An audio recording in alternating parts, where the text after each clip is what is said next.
এই যে দেখেন তো ভিউটা হচ্ছে সুন্দর। এই মাঠটা অসাধারণ। এই মাঠটা চুনারগাছ সাতচরি জাতীয় উদ্যান সহ অনেক কিছু আছে। এটা দেখতে হলে অবশ্যই আপনাকে চুনারঘাট আসতে হবে।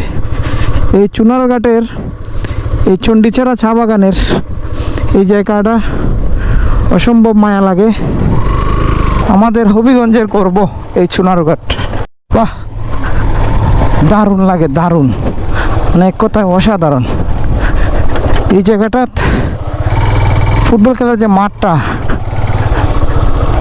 অসম্ভব অসম্ভব ভালো লাগে। দারুণ একটা প্লেস।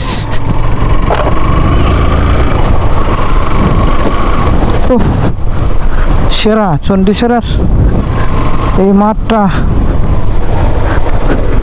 অসম্ভব অসম্ভব অসাধারণ। এর প্রশংসা করতে হইবে। নতুন পাতা গজাইতেছে এখন চা বাগানের। একটু সামনে গিয়া দেখি এই চুনারঘাটে কত শত জায়গা পড়ে রয়েছে, এখন আমরা অনেক দিকেই আসি নাই। এই যে দেখেন তো ভিউটা। কিছু বলার আছে? কিছু বলার নাই, কোনো অভিযোগ নাই। চলেন এই জায়গায় একটা রাউন্ড দিয়ে আসি। এই জায়গাটা রাউন্ড না দিলে মনে মানতেছে না। এই যে দেখেন কি মনোরম পরিবেশ চণ্ডীছাড়া চা বাগানের। ও দারুণ দারুণ,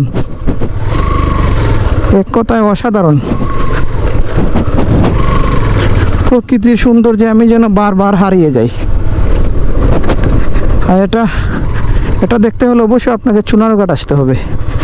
এই চুনারঘাটের এই চণ্ডীছাড়া চা বাগানের এই জায়গাটা অসম্ভব মায়া লাগে। এই যে এদিক দিয়ে নামবো, দেখি কোন দিক দিয়ে নামা যায়। এদিক দিয়ে নাম। ওরে বাবা, এই দিক দিয়ে নাম। সেরা লাগে, সেরা। ও এই যে দেখেন একটা রাউন্ড দিয়ে গেলাম চণ্ডীছাড়া চা বাগানটায়। সামনে আর যাই না। এই যে দেখেন, এই যদি বৃষ্টির দিনও আইতাম তাইলে এই লেকটার মধ্যে পানি পাইতাম। আর পানি পাইলে তো বুঝতেই পারছেন কতটুকু সুন্দর লাগলো না।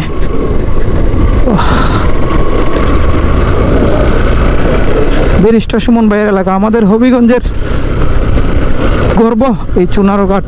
এই দিক দিয়েও যে এই চুনারঘাটের মধ্যেও যে চুনারঘাট সাতচরি জাতীয় উদ্যান সহ অনেক কিছু আছে। ওই যে একটা হায়াত ভর্তি টুরিস্ট আইছে এই জায়গায়। এই হচ্ছে সৌন্দর্য। এই মাঠটা অসাধারণ। এই মাঠটা ও এইটার মধ্যে খেললে ফুটবল আর ক্রিকেট জমতো। Stop record.